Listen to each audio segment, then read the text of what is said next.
الله الرحمن الرحيم لا حول ولا قوة إلا بالله توكلت على الحي الذي لا يموت والحمد لله الذي لم يتخذ ولدا ولم يكن له شريك في الملك ولم يكن له ولي من الذل وكبره تكبيرا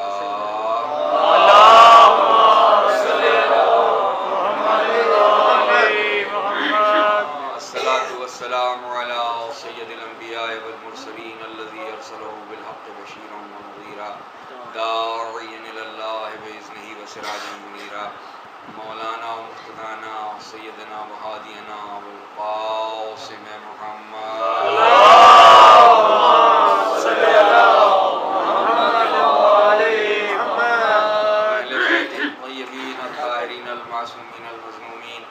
الذين أذهب الله عنهم الرجس وطهرهم تطهيرا اللهم صل على محمد وآل محمد. أما بعد فقد قال الله سبحانه وتعالى في محكم كتابه المبين وهو أصدق القائلين كل شيء أحصيناه في إمام مبين. صلوات اللهم صل على محمد وآل محمد.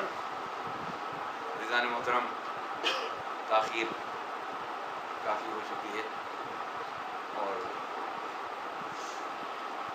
آپ حضرات کے ذہن میں یہ گمان بھی ہوگا کہ اب یہ محفل کا آخری مرحلہ ہے تو جتنی زیادہ دیر کھنچ جائے کم ہے. تو آپ کی خدمت میں یہ عرض کروں کہ جتنی زیادہ دیر ہو چکی ہے اس کو انتہائی مختصر انداز میں کور کرنے کے لیے جو کچھ بھی گلہائے ادھر پیش کیے جا سکتے ہیں وہ بہت ہی مختصر الفاظ میں پیش کیے جائیں گے. درود پڑھیں محمد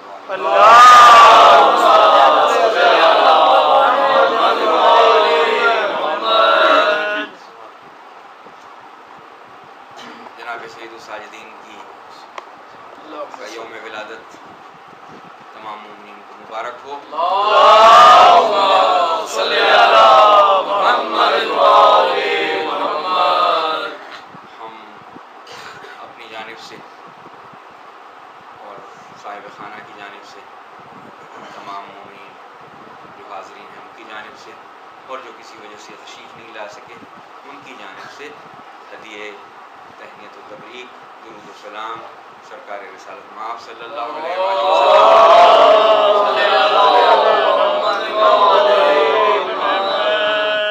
اور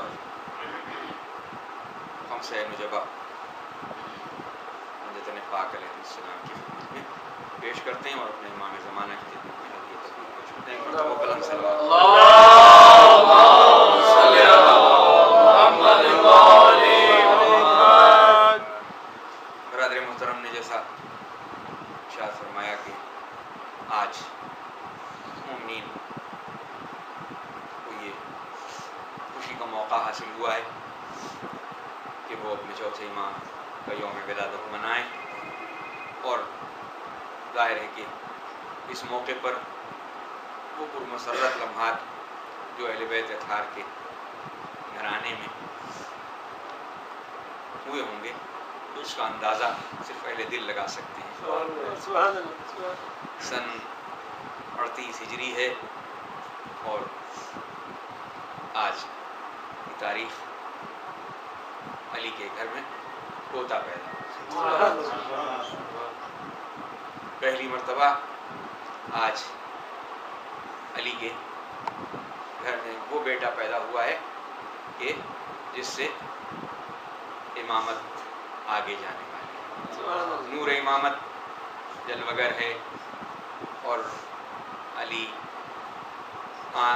آنے والے علی کو دیکھ کے خوش ہو رہے ہیں.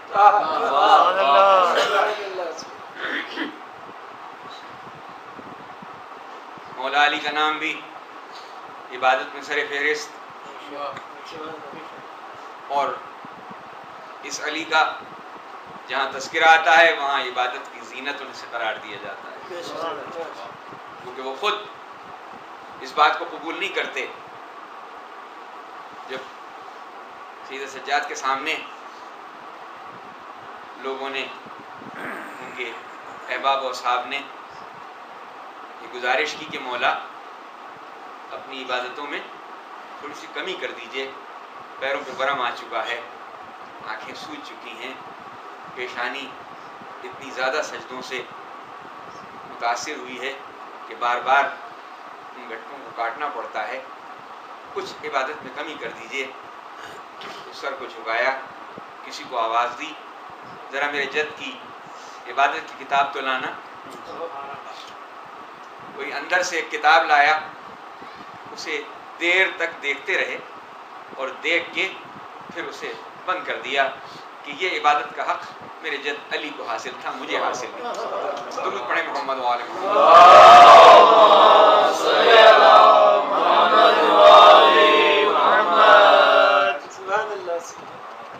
لیکن جسے یہ لقب ملے کہ وہ زین العابدین،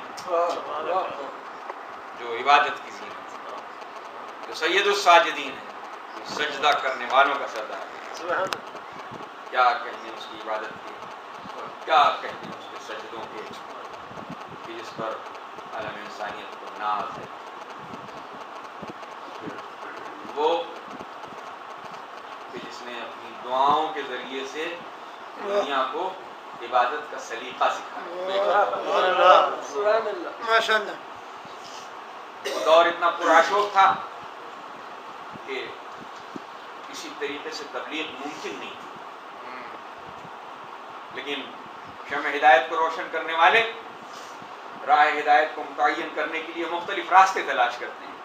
امام سید سجاد نے ایک ایسا راستہ تلاش کیا کہ رہتی دنیا تک دنیا کو یہ ماننا پڑا کہ اگر علی ابن الحسین نے یہ دعائیں رقم نہ کی ہوتی، دعائیں عطا نہ کی ہوتی، تو دنیا کو دعا کرنے کا سلیقہ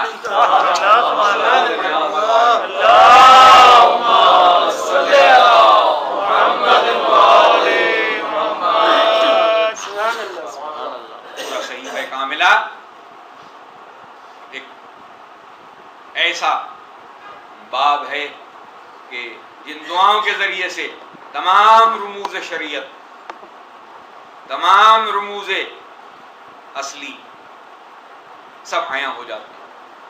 نگاہ چاہیے معرفت کی، توحید اس میں ہے، رسالت اس میں ہے، امامت اس میں ہے، قیامت اس میں ہے، دین اس میں ہے، شریعت اس میں ہے۔ محمد و آل محمد۔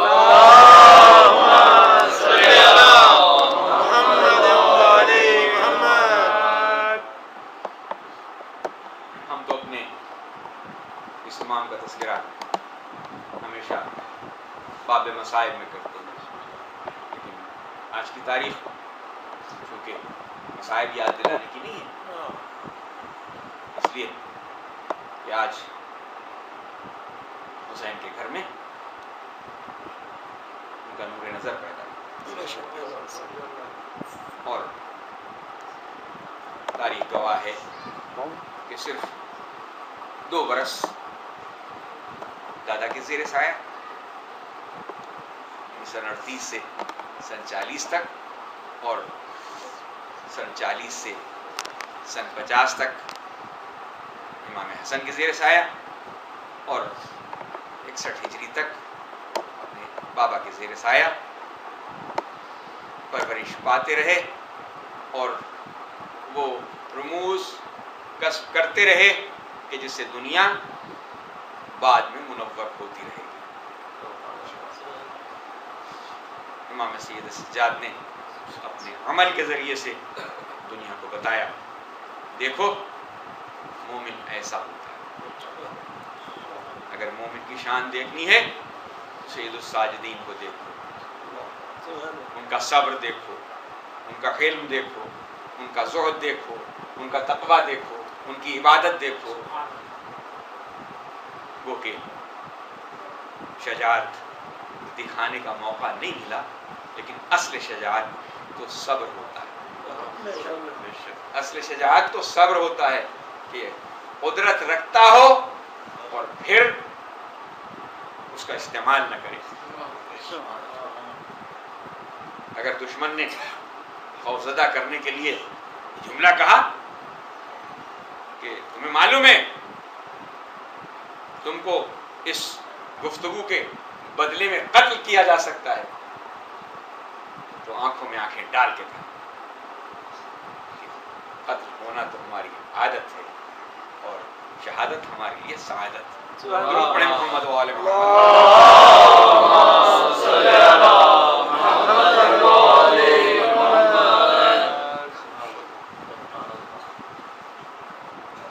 پھر عطاؤ جود و سخا کا یہ عالم کہ جو کچھ اپنے پاس ہے وہ تو دے ہی دیتے ہیں، لیکن کرم گستری کا عالم یہ ہے کہ دشمن کو بھی دیتے، دشمن کی بھی مدد کرتے.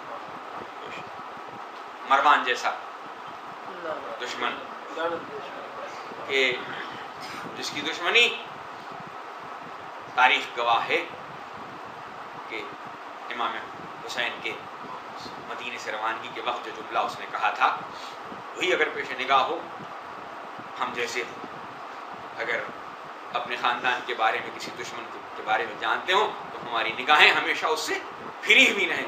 لیکن کیا کہنے علم سید سجاد کے کہ جب حملہ ہوا مدینے پہ، یزیدی لشکر چڑھ دوڑا تو امام سید سجاد کا گھر ینگو میں محفوظ تھا اور پناہ گاہ تھی.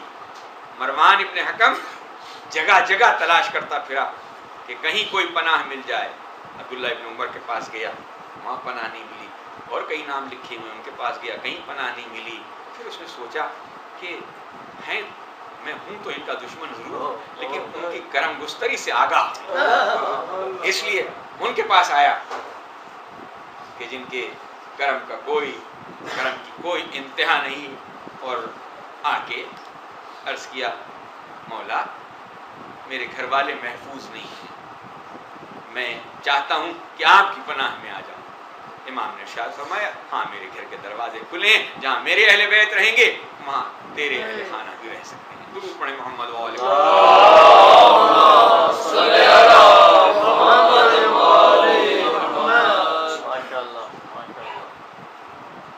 جب کوئی مانگنے والا آتا تھا تو جو کچھ بھی پاس ہوتا تھا دے دیتے تھے، عطا کرتے تھے. لیکن ان لوگوں کو تو پتہ بھی نہیں چلتا تھا کہ جن کی چھپ کے مدد کیا کرتے تھے.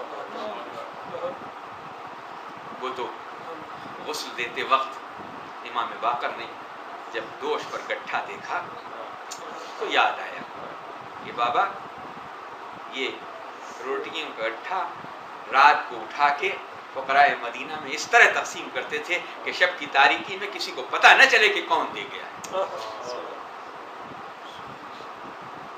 اور جب مانگنے والا کوئی اس انداز سے مانگے، ایک شخص بڑا مشہور واقعہ ہے کہ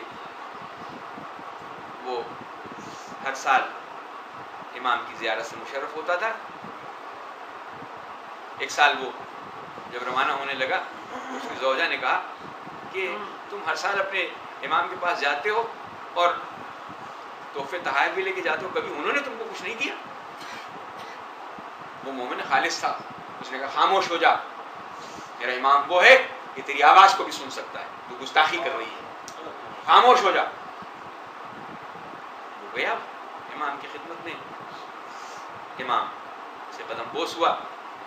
امام نے اس کو پیشکش کی کہ بھائی آج کھانا میرے ساتھ. اس نے امام کے حکم کی تعمیل کی، امام کے ساتھ کھانا کھایا.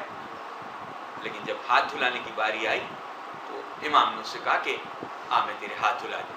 کہا مولا یہ کیسے ہو سکتا ہے کہ آپ میرے ہاتھ دھلائیں، میں آپ کے ہاتھ دھلاؤں گا. اور اس نے آفتابہ ہاتھ میں لیا، تشت نیچے رکھا گیا، اس نے امام کا ہاتھ دھلایا. پانی کے قطرے اس تشت میں گر رہے تھے. امام نے پوچھا بھائی دیکھ اس تشت میں کیا ہے؟ اس نے کہا مولا پانی ہے. مولا پانی ہے. کہا ذرا غور سے دے. کہا مولا یہ پانی تو نہیں، یہ تو یاقوت احمر ہے، یہ تو سرخ یاقوت ہیں. پھر اس نے ہاتھ دھلایا. کہا اب دیکھ اس میں کیا ہے؟ کہا مولا پانی ہوگا. کہا نہیں غور سے دیکھ. کہا مولا یہ تو موتی ہیں. 3 مرتبہ مختلف جواہر امام کے ہاتھوں سے پانی کے قطرے بنے. امام نے ارشاد فرمایا ہم مال دنیا سے کچھ نہیں رکھتے, لیکن جب کوئی طلب کرتا ہے تو اسے دے دیتے ہیں. اپنی زوجہ کو ہماری طرف سے یہ دے دینا. درود پڑھیں محمد و آل محمد.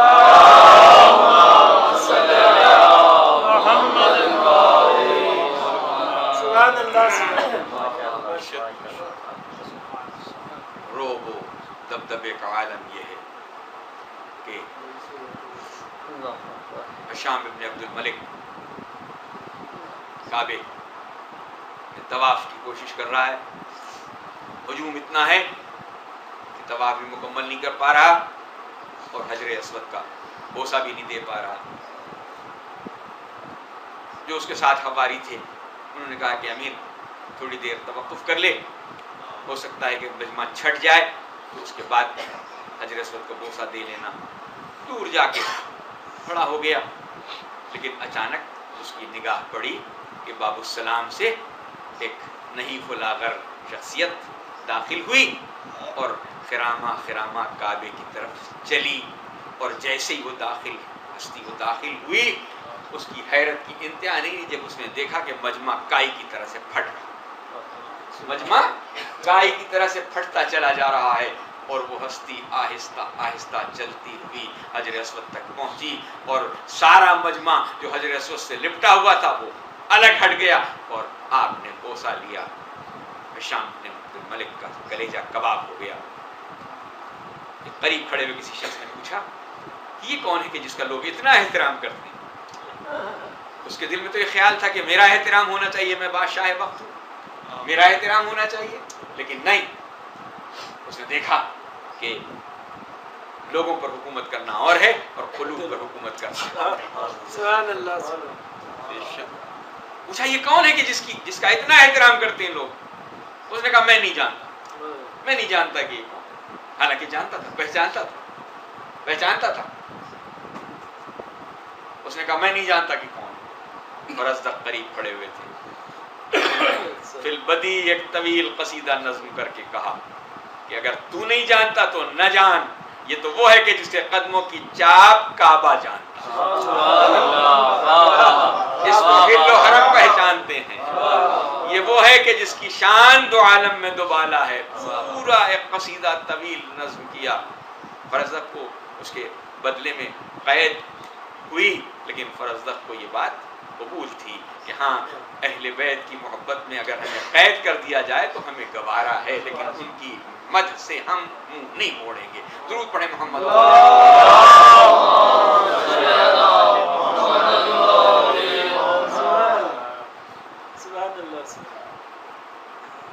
شام نے ایک مرتبہ آپ طواف کر رہے تھے اور طواف کرتے کرتے ایک مرتبہ شام نے دیکھا کہ ساری دنیا تو میرے ساتھ ساتھ چل رہی ہے, امام ہیں کہ متوجہ نہیں ہوتے. اس نے آگے بڑھ کے کہا کہ آپ میری طرف کیوں متوجہ نہیں ہوتے ہیں؟ کیا میں نے آپ کے باپ کو قتل کیا ہے؟ ارشاد فرمایا کہ جس نے میرے باپ کو شہید کیا اس نے اپنا ٹھکانہ جہنم میں بنایا. اگر تیرے دل میں بھی کوئی ایسی خواہش ہے تو کر گزر. اس نے کہا نہیں, میں ایسا نہیں کرنا چاہتا. میں چاہتا ہوں کہ آپ کے ساتھ داد و دہش کا برتاؤ کروں. میں آپ کو داد و دہش کے ذریعے سے اپنے قریب لانا چاہتا ہوں. بس یہ سننا تھا کہ ولی خدا کو ایک مرتبہ جلال آیا, اپنے دوش پر سے ابا اتاری اور کعبے کے سامنے بچھا دی. پروردگار اسے موتیوں سے بھر دے, پروردگار اسے موتیوں سے بھر دے. اور ادھر آپ کی زبان سے یہ جملہ نکلا تھا کہ وہ پوری چادر موتیوں سے بھر گئی. امام نے آواز دی آؤ جس کو جتنا لینا ہو وہ اس میں سے لے جاؤ. درود پڑھیں محمد.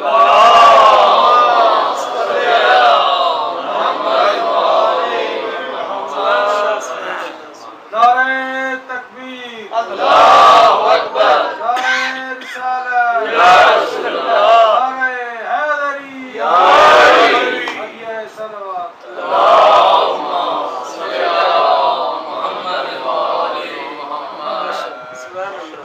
بہت سی باتیں ایسی ہیں کہ جو امام نے اپنے معمولی سے اشارے کے ذریعے سے سمجھا دی.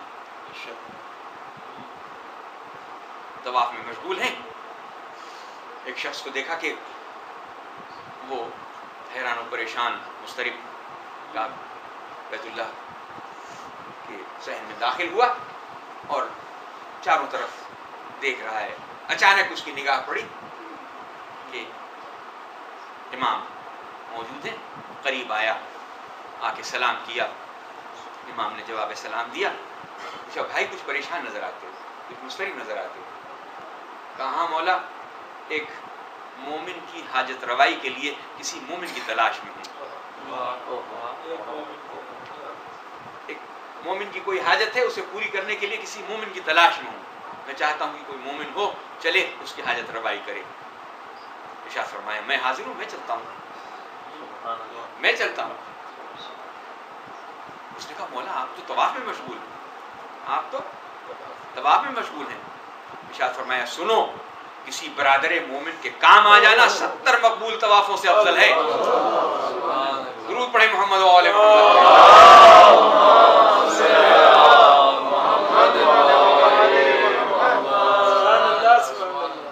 ہمارے لیے کتنی واضح ہدایت ہے کہ کچھ کرو یا نہ کرو، کم از کم برادر مومن کے کام ضرور آؤ.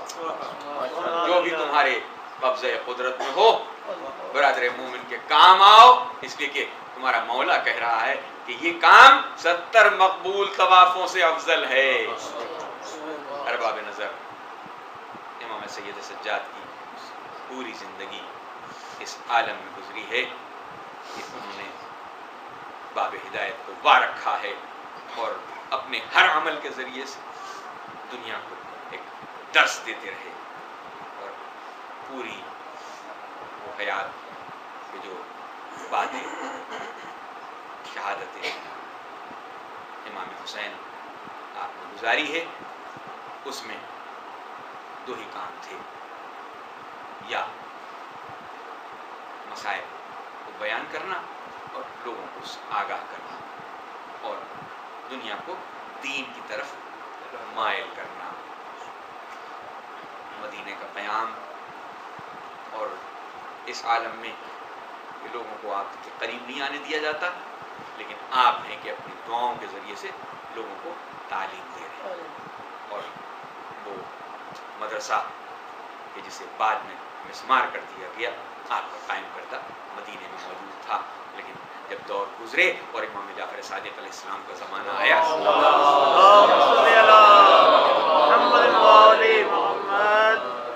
پھر وہ دور واپس آیا اور وہ مدرسہ پھر سے قائم ہوا. عالی نسبی امام سجاد کی کتنی بلند و عرفا ہے کہ جس کا بیان مختصر الفاظ میں مشکل ہے. کہ بابا کی طرف سے تو نور امامت آپ کو ملا ہی ہے، لیکن مادر گرامی بھی ایک بہت ہی پاکیزہ ہستی ہے جناب شہربانو. بس میں دو جملوں میں ایک تاریخ کا ایک الجھاؤ ہے کہ جسے دور کر دوں، اس لیے کہ بچے ہمارے اس سے بعض اوقات آگاہ نہیں ہوتے تو انہیں معلوم نہیں ہوتا ہے. یہ مشہور کر دیا گیا ہے، کتابوں میں لکھ دیا گیا کہ خلیفہ دوم کے زمانے میں ایران فتح ہوا اور جناب شہربانو قید ہو کے آئیں اور خلیفہ ثانی نے حضرت علی سے کہا کہ آپ اس کا فیصلہ کریں. انہوں نے اس شہزادی کو جناب امام حسین کے حق میں دے دیا. جو لوگ تاریخ کے عمیق مطالعے سے وابستہ ہوتے ہیں، وہ ریسرچ کرتے ہیں، وہ جانتے ہیں، لوگوں نے اس بات میں تحقیق کی کہ یہ کیسے ممکن ہے.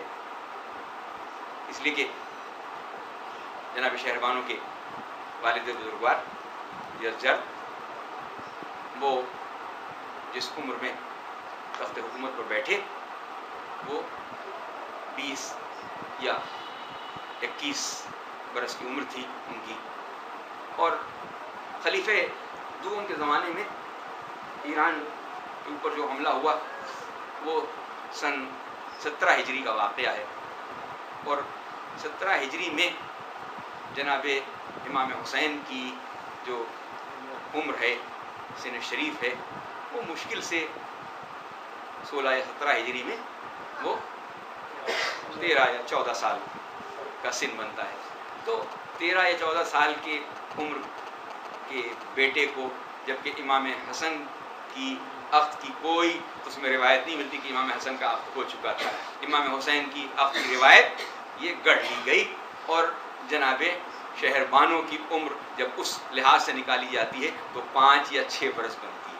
تو یہ کیسے ممکن ہے کہ 5-6 برس کی بچی کا عقد اس عمر میں کیا جائے؟ اس لیے یہ روایت درایت کے اعتبار سے غلط ہے. حقیقت روایت ہمارے علماء نے جس کی تحقیق کی ہے یہ کہتے ہیں کہ یہ اس مہم کا حصہ تھا ہی نہیں. یہ تو اس کے بعد تیسری خلافت آئی اور تیسری خلافت کے بعد جب امیر المومنین کا زمانہ آیا اور ایران کے ایک حصے میں بغاوت ہوئی تو اس میں ایک ایسی مہم گئی کہ جس میں جناب شہر بانو اور جناب کیہان بانو گرفتار ہو کے لائی گئیں. لیکن چونکہ ان کی عظمت سے امیر المومنین آگاہ تھے اس لیے جناب کیہان بانو کو محمد ابن ابی بکر کے حق میں دیا اور جناب شہر بانو کو امام حسین کے حق میں. درود پڑھیں محمد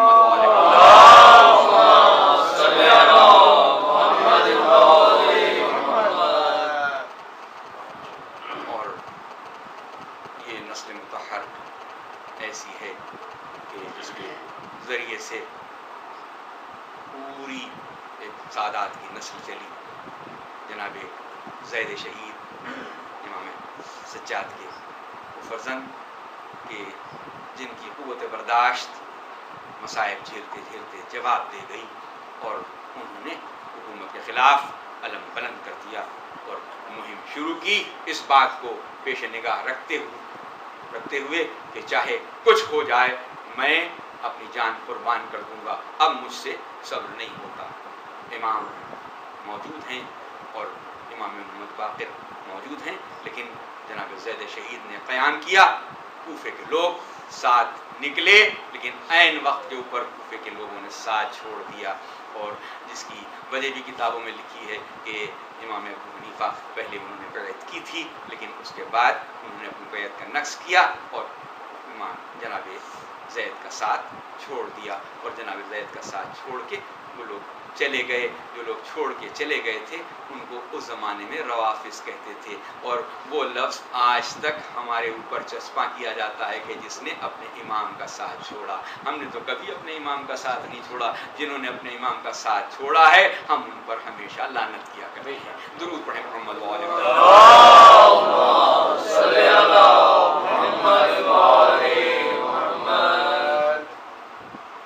ہمارے اس امام کا نامی بیمار کربلا اور یہ لقب ہم اس لیے استعمال کرتے ہیں کہ اپنے بیماروں کی شفا یابی کا وسیلہ بناتے ہیں. جب بھی ہمارے کوئی بیمار ہو تو ہم یہ جانتے ہیں کہ بیماری ویسے تو اللہ اس کی شفا دیتا ہے لیکن جب بیمار کربلا کا وسیلہ دے دیا جاتا ہے تو یقیناً بیماری دور ہو جاتی ہے. اب بیماری چاہے جسمانی بیماری ہو چاہے ذہنی بیماری ہو ان سب بیماریوں کے لیے ہم صرف اور صرف ایک سہارا ڈھونڈتے ہیں وہ سید الساجدین کا نام گرامی ہے.